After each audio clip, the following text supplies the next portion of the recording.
లెక్క, నేటి నుంచి మరో లెక్క. రాజకీయాల్లో ఎల్లవేళలా కాలం మనకే కలిసొస్తుందనుకోవడం పెద్ద భ్రమ. శృతి మించిన నిందలు, హద్దు దాటిన విమర్శలు ఎప్పుడూ ప్రమాదమే. మారిన పరిస్థితులకు తగ్గట్టు రాజకీయ పోరాట శైలిని మార్చుకోకపోతే భవిష్యత్తు శూన్యమేనని చరిత్ర ఎన్నోసార్లు చెప్పింది. బహుశా ఇప్పుడు ఆంధ్రప్రదేశ్లో జరుగుతున్నది కూడా అదేనా? నియంతృత్వ పోకడలకు చెక్ పెట్టే సమయం ఆసన్నమైందని ఢిల్లీ పెద్దలు గుర్తించారా? మంచికి అండగా నిలబడాలి, చెడుకు దూరంగా జరగడమే బెటర్ అని ప్రధాని మోదీ ఫిక్స్ అయ్యారా? తాజా పరిణామాలు చూస్తుంటే అవుననే సమాధానం బలంగా వినిపిస్తోంది. అసలు జగన్ విషయంలో మోదీ ఎందుకు యూటర్న్ తీసుకున్నారు? మిత్రుడు అనుకున్న వాడే ఎందుకు టార్గెట్గా మారారు? ఫ్యూచర్ పటిష్టతే ముఖ్యమా అన్నట్లుగా సాగుతున్న ఆ ఇంట్రెస్టింగ్ పొలిటికల్ పిక్చర్ విశేషాలు ఇప్పుడు చూద్దాం.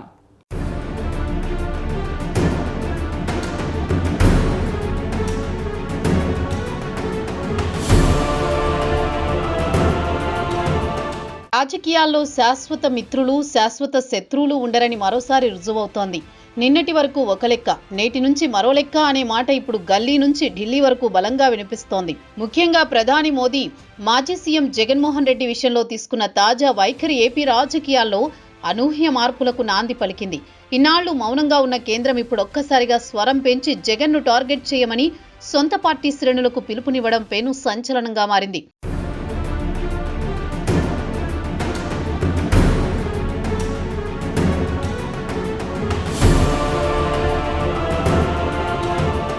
గత 5 ఏళ్ల జగన్ పాలనను ఒక్కసారిగా పరిశీలిస్తే కేంద్రం వైఖరి ఎంతో ఉదాసీనంగా ఉండేది.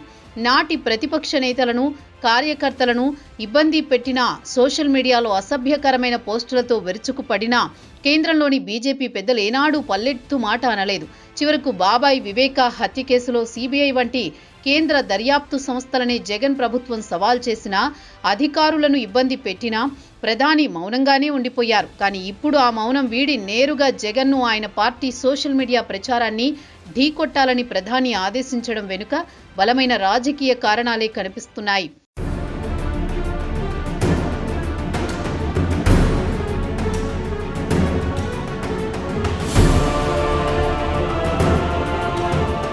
కేంద్ర ప్రభుత్వ వైఖరిలో ఈ అనూహ్య మార్పుకు ప్రధాన కారణం ఢిల్లీలో మారిన రాజకీయ గణితమే అని ప్రత్యేకంగా చెప్పనక్కర్లేదు.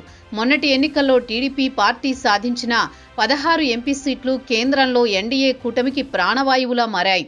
చంద్రబాబు మద్దతు లేనిదే కేంద్రంలో బండి నడవని పరిస్థితి. అందుకే ఒకప్పుడు మిత్రపక్షంగా లేకపోయినా జగన్ పట్ల మౌనం వహించిన మోదీ ఇప్పుడు కూటమి ధర్మాన్ని పాటించక తప్పని పరిస్థితి ఏర్పడింది. చంద్రబాబు ఢిల్లీ వెళ్లినప్పుడల్లా రాష్ట్రానికి నిధులు రాబట్టడమే కాకుండా గత ప్రభుత్వం చేసిన తప్పిదాలను, వ్యవస్థలను, విధ్వంసాన్ని ఆధారాలతో సహా కేంద్రం ముందు ఉంచడంలో సఫలమయ్యారు. దీని ఫలితమే ఈరోజు మనం చూస్తున్న ప్రధాని వ్యాఖ్యలు.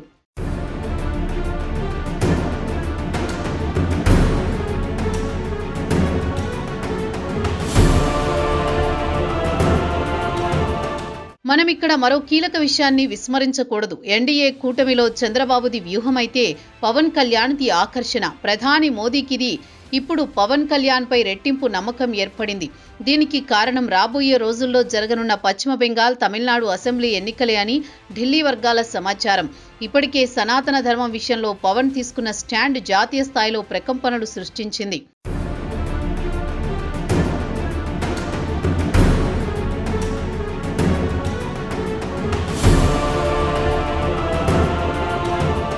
తమిళనాడు రాజకీయాల్లో సనాతన ధర్మానికి వ్యతిరేకంగా అక్కడి పాలక పక్షం చేసే వ్యాఖ్యలకు పవన్ ఇక్కడి నుంచే గట్టి కౌంటర్లు ఇస్తున్నారు. అడపాదడపా తమిళనాడు ఇష్యూలపై పవన్ స్పందిస్తున్న తీరు చూస్తుంటే రాబోయే ఎన్నికల్లో దక్షిణాదిలో బీజేపీకి సనాతన ధర్మానికి బ్రాండ్ అంబాసిడర్గా పవన్ మారబోతున్నారని అర్థమవుతోంది. అలాగే బెంగాల్ ఎన్నికల్లో కూడా అక్కడి హిందూ ఓటు బ్యాంకును ఏకం చేయడానికి పవన్ క్రేజ్ను వాడుకోవాలని మోదీ స్కెచ్ వేసినట్లు కనిపిస్తోంది. అందుకే పవన్ను ఒక రాష్ట్రానికి పరిమితం చేయకుండా జాతీయ అవసరాలకు వాడుకోవాలన్నది మోదీ ఎత్తుగడ.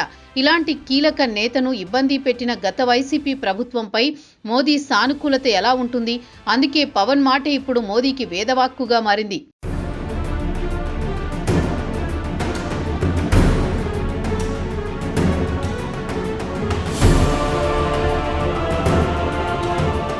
ఇక రాష్ట్ర పాలన విషయానికొస్తే యువనేత మంత్రి లోకేష్ పనితీరు కూడా కేంద్రం నిర్ణయాన్ని ప్రభావితం చేసిందనే చెప్పాలి. మంత్రిగా ఆయన చూపిస్తున్న పనితీరును ఢిల్లీ పెద్దలు నిశితంగా గమనిస్తున్నారు. ముఖ్యంగా విదేశీ పర్యటనల్లో పెట్టుబడులను ఆకర్షించడం, రాష్ట్ర విద్యా వ్యవస్థలో తీసుకువస్తున్న సంస్కరణలు, రెడ్ బుక్ అంటూనే పాలనలో చూపిస్తున్న వేగం ప్రధానిని ఆకట్టుకుంటున్నాయి.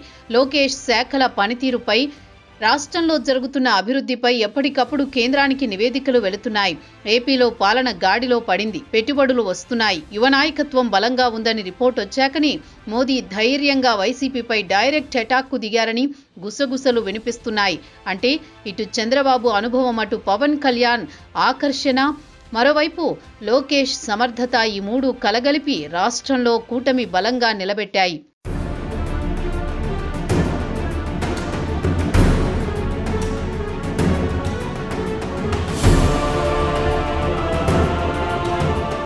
అసలు కేంద్రం వైఖరిలో ఇంతటి మార్పు రావడానికి మరో ప్రధాన కారణం గత 5 ఏళ్ల పాలనకు నేటి కూటమి పాలనకు మధ్య ఉన్న కొండంత తేడాయే. గత వైసీపీ హయాంలో రాష్ట్రంలో పరిస్థితులు ఎలా ఉండేవో ప్రత్యేకంగా చెప్పనక్కర్లేదు. ఎప్పుడు ఏ పరిశ్రమ పారిపోతుందో, ఎవరి ఆస్తులు కబ్జా అవుతాయో తెలియని అభద్రతా భావం, ఒక రకమైన అరాచకం, అణచివేత ప్రజలను బెంబేలెత్తించాయి. అప్పట్లో పాలన అంటే కేవలం బటన్ నొక్కడమే అనే స్థాయికి దిగజారింది. కానీ నేడు సీన్ పూర్తిగా మారిపోయింది.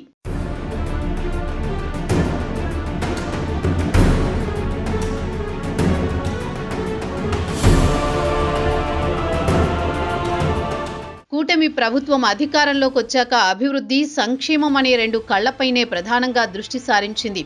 ముఖ్యంగా రాష్ట్రంలో కూటమి ప్రభుత్వం సంయమనంతో వెళుతోంది. పరిపాలనపై మంచి ఫీడ్బ్యాక్ వస్తోందని సాక్షాత్తు ప్రధాని ప్రశంసించడం గమనార్హం. అన్నా క్యాంటీన్ల పునరుద్ధరణ మొదలుకొని రోడ్ల మరమ్మతుల వరకు, భారీ పరిశ్రమలను ఆహ్వానించడం దగ్గర నుంచి శాంతి భద్రతల అదుపులో ఉంచడం వరకు ప్రభుత్వం చూపిస్తున్న శ్రద్ధ స్పష్టంగా కనిపిస్తోంది. ఈ పాజిటివ్ ఫీడ్బ్యాక్ ఇంటెలిజెన్స్ వర్గాల ద్వారా ప్రధాని కార్యాలయానికి చేరడం వల్లే ఇక విధ్వంసకర శక్తులకు మద్దతు ఇవ్వకూడదని మోదీ డిసైడ్ అయ్యేలా పరిస్థితులు దారితీశాయన్నది విశ్లేషకుల అంచనా.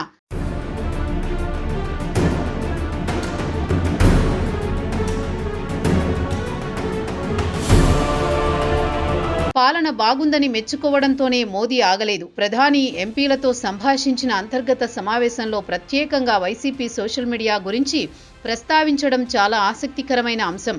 గత 5 ఏళ్లుగా ఏపీలో సోషల్ మీడియా వేదికగా జరిగిన చర్చ అంతా ఇంతా కాదు. ప్రతిపక్ష నేతలే కాకుండా వారి కుటుంబ సభ్యులను, చివరకు న్యాయమూర్తులను కూడా కించపరుస్తూ పోస్టులు పెట్టారని అప్పట్లో తీవ్ర ఆరోపణలొచ్చాయి. ఇప్పుడు కూటమి ప్రభుత్వం వచ్చాక కూడా ప్రభుత్వంపై అసత్య ప్రచారాలు చేస్తున్నారని, ఫేక్ నెరేటివ్ సృష్టిస్తున్నారని ఇంటెలిజెన్స్ వర్గాల నుంచి మోదీకి పక్కా సమాచారం అందింది. అబద్ధాన్ని పదే పదే చెప్పి నిజం చేయాలని చూసే ప్రచారాన్ని ఇకపై ఉపేక్షించకూడదని, అదే సోషల్ మీడియా వేదికగా వాస్తవాలతో కౌంటర్ ఇవ్వాలని మోదీ డిసైడ్ అయినట్లు స్పష్టమవుతోంది. ఇది కేవలం రాజకీయ విమర్శ కాదు, ఒక పకడ్బందీ వ్యూహం.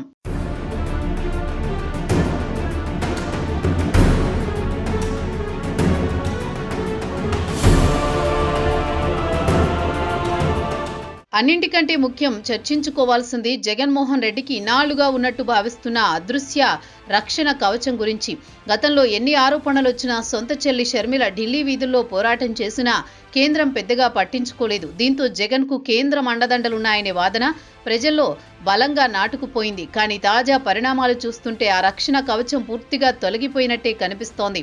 ఎప్పుడైతే సాక్షాత్తు ప్రధాని నుంచే వ్యతిరేక సంకేతాలొచ్చాయో ఇకపై కేంద్ర దర్యాప్తు సంస్థల పనితీరులో కూడా వేగం పెరిగే అవకాశం ఉంది. అక్రమాస్తుల కేసులో కావచ్చు, వివేక హత్య కేసు కావచ్చు, లిక్కర్ స్కామ్ లింకులు కావచ్చు, రాబోయే రోజుల్లో విచారణలు వేగవంతమైతే వైసీపీకి గడ్డు కాలం తప్పకపోవచ్చు.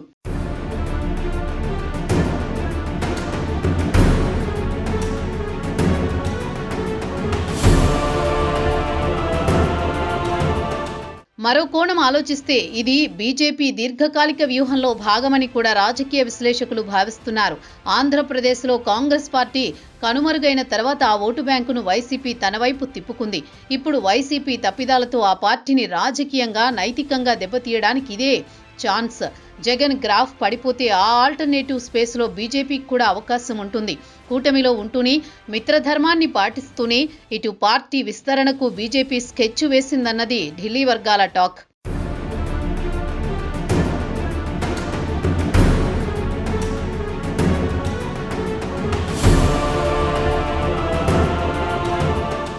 ఏది ఏమైనా నిన్నటి వరకు ఢిల్లీకి వెళితే చాలు ప్రధాని అపాయింట్మెంట్ దొరుకుతుందన్న ధీమాలో ఉన్న జగన్కు నేటి పరిస్థితులు మింగుడు పడ్డం లేదు. తిరుమల లడ్డూ వివాదం మొదలుకొని ఋషికొండ భవనాల వరకు జరిగిన ప్రచారం జగన్ అప్రతిష్టను జాతీయ స్థాయిలో దెబ్బతీసింది. ఈ తరుణంలో ప్రధాని తాజా ఆదేశాలు వైసీపీ శ్రేణుల్లో గుబులు పుట్టిస్తుంటే కూటమి వర్గాల్లో మాత్రం కొత్త జోష్ నింపుతున్నాయి. రాబోయే రోజుల్లో ఈ పొలిటికల్ వార్ ఏ మలుపు తిరుగుతుందో చూడాలి.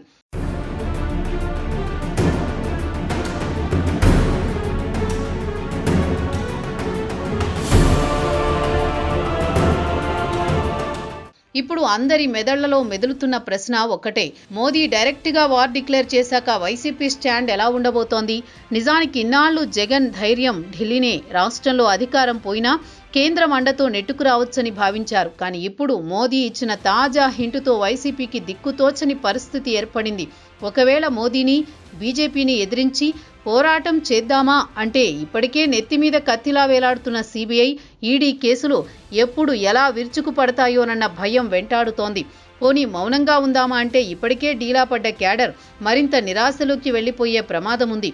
అంటే అటు పోరాడలేక ఇటు మౌనంగా ఉండలేక జగన్ సతమతమవడం మాత్రం గ్యారంటీ.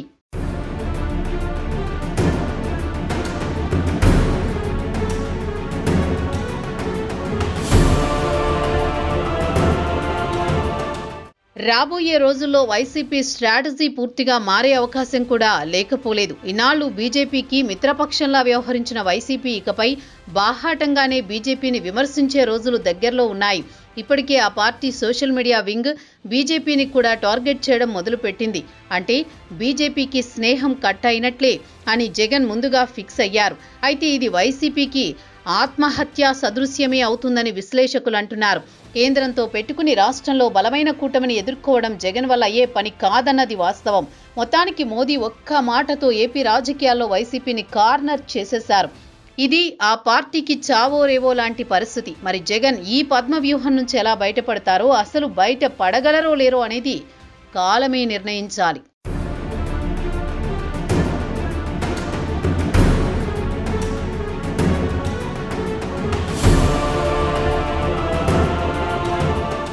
ఇది అసలు మ్యాటర్. ఢిల్లీ రక్షణ కవచం తొలగిపోయింది. జగన్ చుట్టూ రాజకీయ ఉచ్చు బిగుసుకుంది. నిన్నటి వరకు కేంద్రం అండ చూసుకుని విర్రబిగిన వారికి మోదీ తాజా నిర్ణయం దిమ్మ తిరిగే షాక్ ఇచ్చిందనే చెప్పాలి. ఓవైపు రాష్ట్రంలో కూటమి ప్రభుత్వం చూపిస్తున్న అభివృద్ధి వేగం, మరోవైపు కేంద్రం విసిరిన పంజా. వెరసి వైసీపీ పరిస్థితి ఇప్పుడు అగమ్యగోచరమే. కేంద్రం, రాష్ట్రం రెండు వైపులా నుంచి ద్వారాలు మూసుకుపోయాక జగన్ చేయబోయే ఒంటరి పోరాటం ఫలిస్తుందా, లేక రాజకీయంగా మరింత ఏకాకిని చేస్తుందా అన్నది కాలమే నిర్ణయించాలి. మోదీ నిర్ణయం కాస్త లేట్ అయిండొచ్చు, కానీ లేటెస్ట్ అంటే ఏంటో ఏపీ ప్రజలకు తెలిసేలా చేయడం మాత్రం తెలుగు నాట్ హాట్ టాపిక్ అనే చెప్పాలి.